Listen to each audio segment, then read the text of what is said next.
Мінгені тек Мерседес, таққаны Клин Картье, Rolex, Prada. Брендтердің барлығын самсатып өз коллекциясына тізіп жиған Перизат Қайраттың бар байлығы тәркіленді. Қаржы мониторингі агенттігі тек зергерлік бұйымдардың бір данасының ғана құны 1 миллионнан 70 миллион теңге аралығында тұратындығын хабарлады.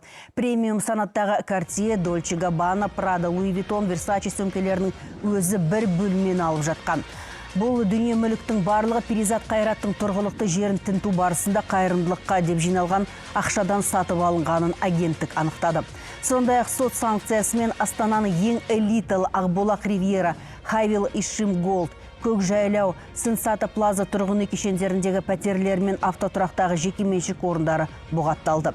Еске сала кетсек, еріктілер қозғалысының белсендісі Перизат Қайрат көктемгі су тасқыны кезінде қазақстандықтарға жәрдемдесуге және палестиналықтарға гуманитарлық көмек көрсетуге жиналған 1 миллиард 700 миллион теңгеден астам ақшаны жымқырды деген күдікке ілінді. Қазір тергеу жұмыстары жалғасып жатыр.